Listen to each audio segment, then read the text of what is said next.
guys, welcome to the review show. My name's Austin. Mission Impossible Dead Reckoning's Part 1 stars Tom Cruise, and this is the 7th Mission Impossible in the Mission Impossible franchise. In that IMF team must track down a terrifying new weapon that threatens all of humanity if it falls into the wrong hands. Holy shit. I fucking love it. I fucking love this movie. Yeah. Top Gun Maverick was the #1 movie I loved of all year last year. And so I was really looking forward to this film. Mission Impossible is one of those films I really love. I even enjoy Mission Impossible 2. That's like a guilty pleasure one. But this is like up there with one of my favorite franchises of all time. Now you can it's kind of a mixed bag type of franchise at the beginning-ish.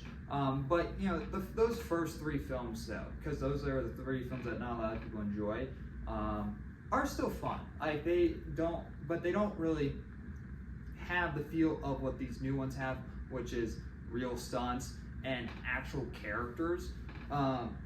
After Ghost Protocol, we knew they're taking this more than just this franchise, more than just the action parts and all of that to the next level. They're also taking the characters with them as well, and you do get to see a lot of the growth of each character throughout each film. And Ethan Hunt mostly, growing, becoming more of this team, this IMF team, more coming like a family than a team. More of a family than Vin Diesel's fucking family from Fast and the Furious. That's not a family. I don't know what the hell that is. This feels a family. You feel that bond. And it's when stuff happens, when they have their, when they are dragged down basically to their knees, you can feel that weight of loss. And so this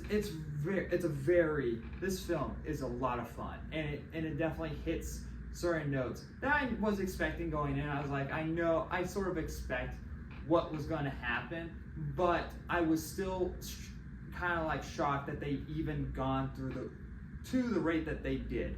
And so I like the stunts in this film. Holy shit, Tom is on another fucking realm of things. He literally took vibrating, he has I don't know, he's a superhero at this point. And so, man, he puts himself through all this stuff. I mean, even Hayley Atwell, she is even doing some of the crazy stunts in this film. Now, not to the same extreme as Tom Cruise, but she is driving around a car and all that. And so she was a nice addition to the franchise. And she kind of took over the spotlight for a bit, and mostly got more of a runtime than most of the other people in the that were part of the team, which is kind of where my tiny little complaints, it's more of a nitpick if anything, is that I would have liked to see more of Simon Pegg and I forget Lucas's name. I don't know why I keep forgetting the actor's name for him. But I would have liked to see more of them. I mean, you do get to see some of them at the beginning of the movie. They're kind of they're intertwined with they're on a mission. They're doing something of a mission that sort of goes wrong, and there's 2 different things happening at the same time. Very interesting to see them get more hands-on type of work in the field type of stuff. And the new level of threat in this movie is very high. It's a different type of threat than we haven't really seen in this franchise.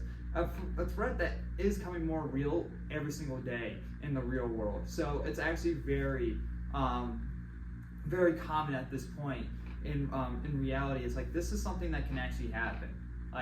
It's very insane, and I'm not going to really say it was, because the trailers don't really give away what the actual threat is. It's just the trailers are oh, okay, so it's another mission, another bad guy, okay, and bomb type of deals, or what's going on? Are we jumping to another helicopter? The trailers were very vague. What was the whole plot of this movie? What was the story narrative? And so I'm going to stay away from that.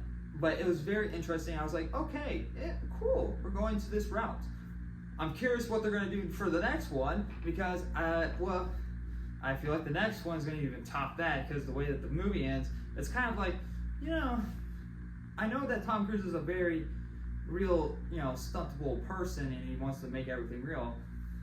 you sure you wanna? I don't know how. I don't know if you want to do that, Tom. Though, I don't know if you want to, because that's very dangerous, and it's a story that was basically that. There's a lot of stories going on right now of a very, very dangerous situation, and so I don't know. This is something that can go very wrong, more wrong than any of the other stunts, because this is something that is very, very dangerous, and like there is no return. Well, I guess there is no return from jumping off a cliff, which he does in this film, but I feel like this is probably the worst scenario that we've seen in anything that we're going to see. I don't know. Maybe they won't do what I'm thinking what they're going to do. I'm not going to spoil it, but it ends in a way where I'm like, are they gonna do that? Okay. Overall, Mission Impossible: Dead Reckoning Part 1 was a lot of fun. If you guys enjoyed the previous Mission Impossible films, you're gonna have a lot of fun with this. This is like they literally built a full-on train to just destroy it. Like that's how far they go out on these movies. And like watching some of the behind-the-scenes stuff, even watching like Tom Cruise training to jump off this cliff with the motorcycle was so cool and fascinating. And not a lot of people do this now these days. It's all green screen, or this is what Disney is now doing with the dome, which they did with Indiana Jones, which was very noticeable in that film. This is where filmmaking belongs. I'm fine with CGI stuff, like that's totally cool, but I'm more. But it has its purpose and should not be used as an easy way, which I'm pretty sure it's way more expensive to do CGI than the actual thing. So it's like, I don't know. But once again, I think Tom Cruise knocked it out once again this year. He might save the box office. I don't know. We're gonna have to wait to see what Barbie and Oppenheimer does. That's gonna be a fun work weekend. I'm gonna give Mission Impossible: Dead Reckoning Part 1 an A+. I really had a great time with this one. I can honestly not think about like a negative thing for this film besides the original team not really getting that much screen time, but they are active throughout the film and they do have a purpose, and they each have their own like little thing, which is really nice. But it was also cool to see Hayley Atwell get a lot of work in this film, and also her doing her own doing a lot of the stunts herself.